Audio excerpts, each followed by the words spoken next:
Hello student, চলে আসলাম আজকে আরেকটি গুরুত্বপূর্ণ ভিডিও নিয়ে। তো তোমরা সবাই জানো state medical faculty of West বেঙ্গলের আন্ডারে অফলাইন কাউন্সেলিং প্রসিডিওরটা চলছে। ইতিমধ্যেই কিন্তু একটা নোটিশের মধ্যে জানানো হয়েছে অফলাইন কাউন্সেলিংয়ের ডেট চেঞ্জ করা হয়েছে। তো দেখে নেওয়া যাক নোটিশে কোন ডেটগুলো চেঞ্জ করা হয়েছে এবং তার পরিবর্তে কোন ডেট দেওয়া হয়েছে। তো চলো ভিডিওটি বিস্তারিত আলোচনা করা যাক। তার আগে বলে দিই, যারা আমার চ্যানেলে নতুন অবশ্যই চ্যানেলটিকে সাবস্ক্রাইব করে দিও। তো চলো ভিডিওটি দেখে নেওয়া যাক। এখানে আমি অফিসিয়াল নোটিশটা বের করে নিয়েছি, যেটা কিনা বেরিয়েছে 5ই September state medical faculty of West বেঙ্গলের আন্ডার থেকে। তো এখানে বলে দিয়েছে 14ই সেপ্টেম্বর গভর্নমেন্ট হলিডে থাকায় সেই দিনটা কিন্তু চেঞ্জ করা হচ্ছে। আর সেটা বলে দিয়েছে 14 তারিখে যে অফলাইন কাউন্সেলিংটা হতো সেটা কিন্তু শিফট হয়ে হবে 15ই সেপ্টেম্বর।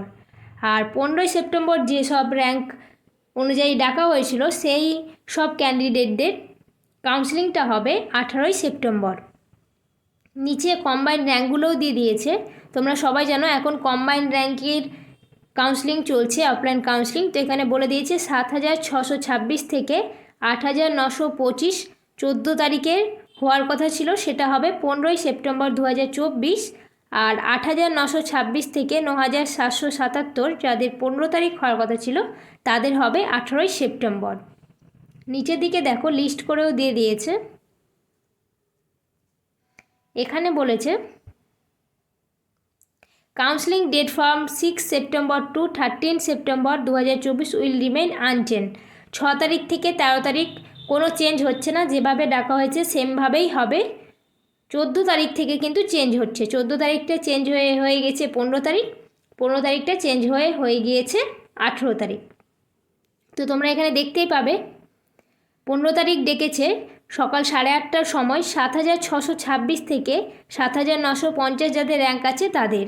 তারপর 10টা 15 ডেকেছে 7,951 থেকে 8,275। তারপরে আবার 1টা থেকে ডেকেছে 8,276 থেকে 8,600 র্যাঙ্ক যাদের আছে তাদের। তার 3টা 15 ডেকেছে 8,601 থেকে 8,925 র্যাঙ্ক আছে তাদের। তারপরের দিন মানে 18ই সেপ্টেম্বর 8টার সময় ডাকা হয়েছে, 8:30টার সময় ডাকা হয়েছে 8,926 থেকে 9,250। তারপরে শিফটে 9,251 থেকে 9,575। তারপরে শিফটে 9,576 থেকে বাকি যারা আছে সবাইকেই। আর এটা বলে দিয়েছে যদি এই ডেটগুলো আসার আগেই সবগুলো সিট ফিল হয়ে যায় সেক্ষেত্রে কিন্তু অটোমেটিক্যালি কাউন্সেলিং প্রসিডিওরটা শেষ হয়ে যাবে।